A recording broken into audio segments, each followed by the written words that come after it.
You are listening to the Toxic Mold Podcast with my husband, Steve Worsley, the toxic mold expert and your number one source for mold consulting and mitigation in the USA. Here is episode 131, Fogging and Spraying Black Mold. Is that a bad idea? Before we get started on this episode, a short or not so short disclaimer. While all attempts have been made to verify the content provided in this podcast, neither the podcaster or the producers assume any responsibility for errors, omissions, or alternative interpretations of the issues discussed herein. All information stated in this podcast is the opinion of Steve Worsley. Steve Worsley is a mold specialist with over 20 years of experience in the construction and mold industry. The Toxic Mold Podcast is for information sharing purposes only.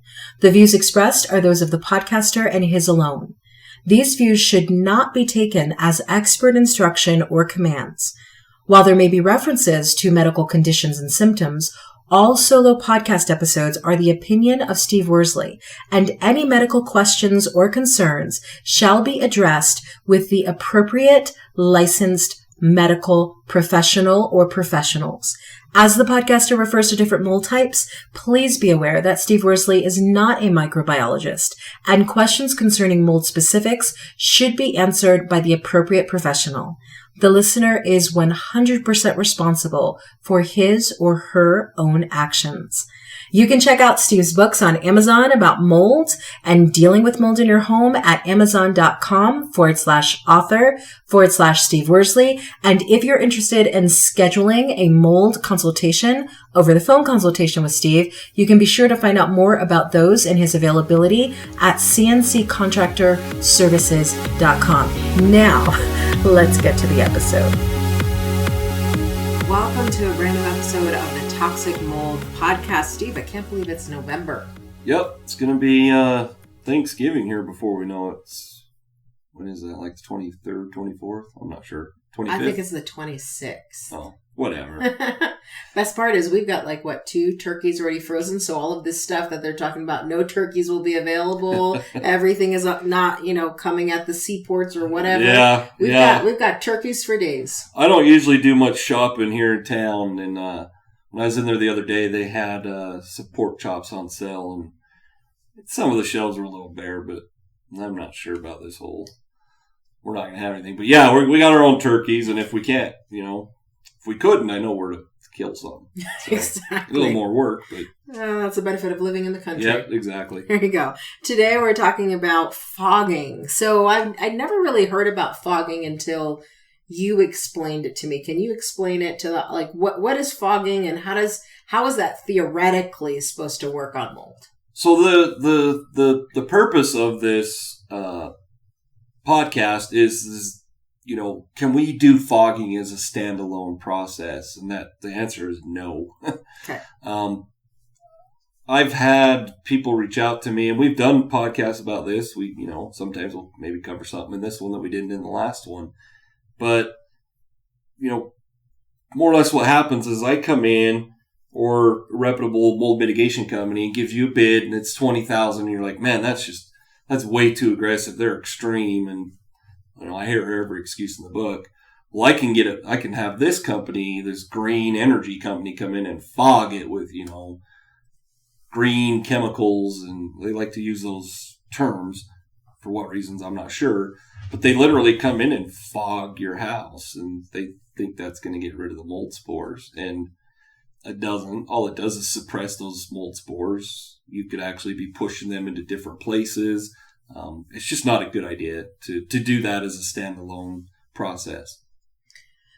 When people look at the idea of fogging, do they really think that a fog that goes through certain rooms or even the whole house is going to remove a bunch of black mold that's behind sheetrock? I mean, how would that work theoretically? It's funny that you bring that up, because when we talked about this last time, that's what I brought up. So something caused the mold infestations.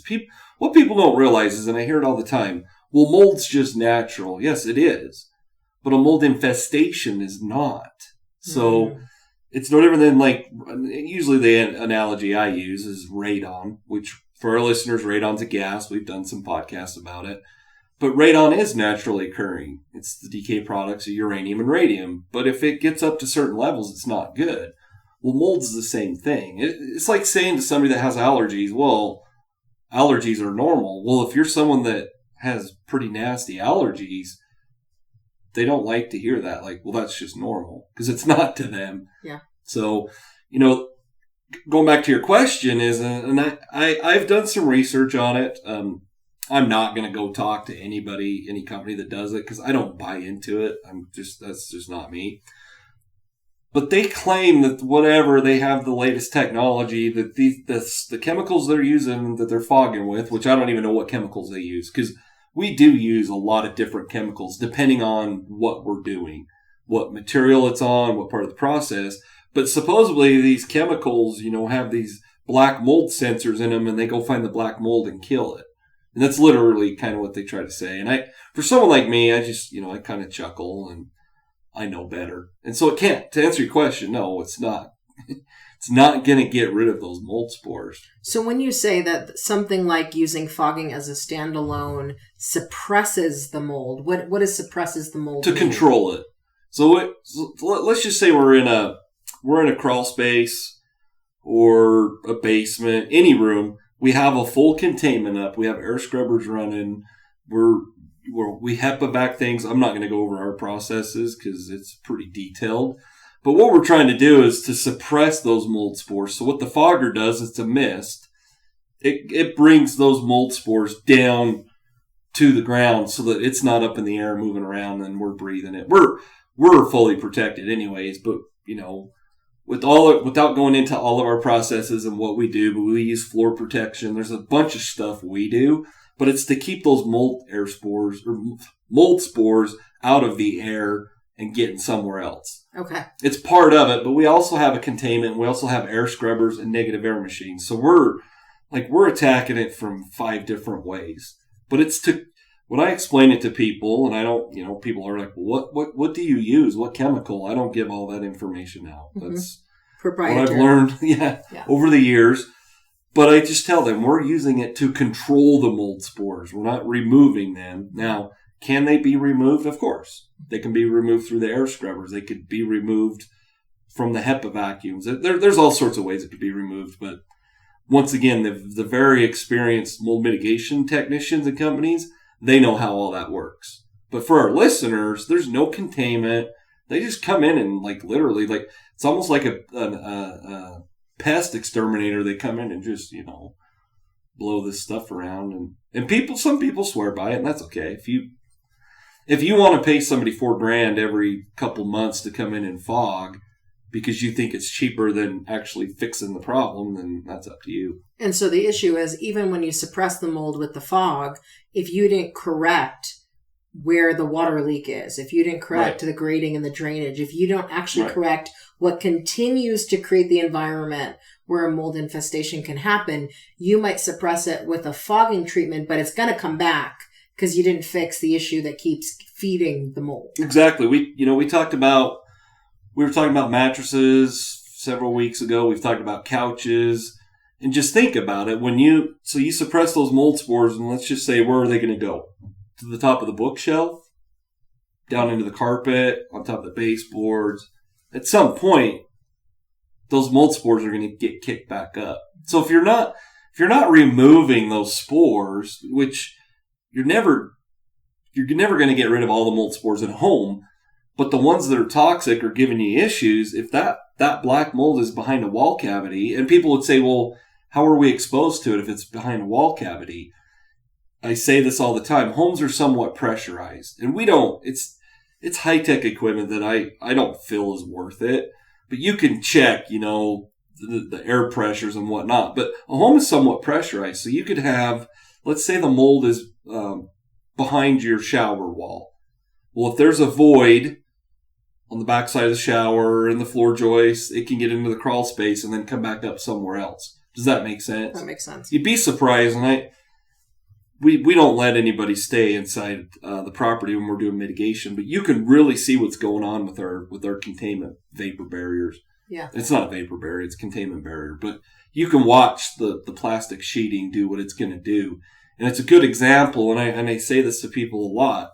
Back when we done, and I believe the reason we have the mold epidemic is because homes are so sealed up. Mm-hmm. But back when we left our doors open and windows open, and had storm doors instead of air conditioning, that's what we use. Like if you opened one window and your front door was open, if this door in the office was cracked, it would slam the door. Yeah. It's the same concept. Is a house is somewhat pressurized. Not literally, but if you realize that mold spores in a HVAC vent behind a wall, they have the potential, and it happens, to get into the living area.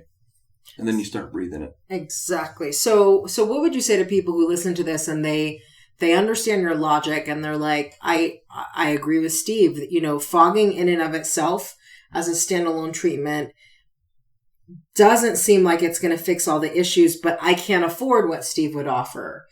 Shouldn't I just do the fogging to try to help the issue? What do you say to that? Well, I went over this analogy before we recorded it, and it's my mechanics analogy. You can pay a new mechanic $60 an hour for 10 hours, which is $600 to fix an issue. Mm-hmm. And if he doesn't know what he's doing, you're probably going to take it back to him or probably him or her, or a different mechanic, and you're going to pay that again. And you're going to pay it again and again and again. Do you want to pay that for the new mechanic, or do you want the veteran mechanic that you're going to pay for his knowledge and his experience? Would you rather pay him $900 or $1,000? Yeah, he might be a little more than the brand new mechanic, but if he fixes it and fixes it right, he could have prevented you from having to replace a whole motor. Whereas the newbie or the cheap guy, you're just putting a Band-Aid on it. And you, comparing it to a vehicle, it could be something simple that can lead to a transmission or an engine that has to be replaced, just like in a home. Mm-hmm. It could lead to major, major health issues, major mitigation costs, and it all stemmed because you claimed you couldn't afford it. There's ways to pay for mold mitigation. I mean, if people want to go buy new vehicles, they figure out a way to pay for it. Absolutely. So. Absolutely. And what do I always say? You get what you pay for. And what's your health worth? Yeah. Yep. So if you don't have the money now, what tells me you're going to have the money when you actually have to address it? Correct. And maybe they can get away with it. Maybe some of our listeners are like, hey, I have really great health and I'm not too worried about it. Maybe when they go to sell the home, they're going to have to address it. So at the end of the day, it has to be addressed. Absolutely. And at the end of the day, whatever's causing the mold has to be addressed. And that's where the fogging thing, it's so easy to debunk that. I mean, it's just, if you say that there's a mold infestation where you can't see it, well, what caused it and how are you fixing that defect? Yeah. I mean, you can go in and just fix the defect, but what do you do about all the other areas of the home that are contaminated because you didn't put up a containment? I mean, there's just way more to it. Absolutely. And there's like we've said, I don't even tell my clients, even when it's under contract. I don't give them a step-by-step process that we use. It's giving away information that's taken me 20 years to learn. Correct. Correct. So it's just, you've got to fix the problem. It's like that check engine light. We compared it to mechanics. If you ignore it long enough, it's going to cost you a lot of money. Absolutely. So then, given that, what's your call to action for people? When we speak about fogging, just don't fall. And it's a snake oil salesman, in my opinion. Don't fall for that guy, we can come in and fix it for $4,000, $20,000. That's way too extreme. If you want to fall for that, and I've had it happen with my clients, you're probably going to have to book a VPA or a consultation or one of our consultation packages, because at the end of the day, that cheap guy wasn't so cheap. Correct. Well, he was. Or actually, he ended up being really expensive because of what he cost you in terms of your health. Yep. And it's, I understand that not everybody has the money. I don't charge what I charge just to price gouge people.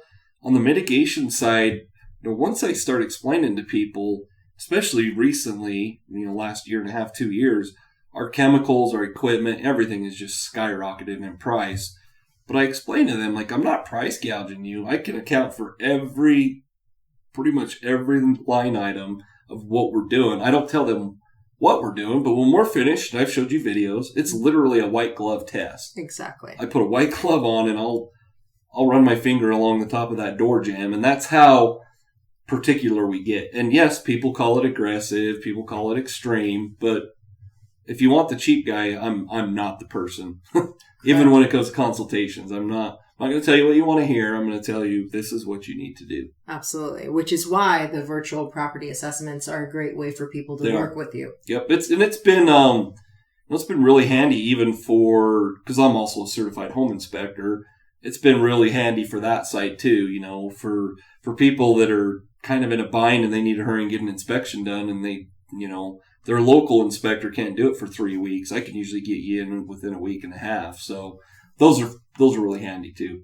Absolutely. So if you want more information about the VPAs, they can go to cnccontractorservices.com. You can learn about the consultations, the virtual property assessments, all of that stuff. Yep. We have a lot of services that we have on there. Where they can sign up for the emails. There's all sorts of stuff on our website, thanks to you, because I'm not very good at that. So be sure you go check out our VPAs, cnccontractorservices.com. We will catch you in the next episode. Prevent toxic mold exposure before it gets in your home. Download Steve's free mold investigation checklist at tinyurl.com/CNC mold checklist. Again, download Steve's free mold investigation checklist at tinyurl.com/CNC mold checklist.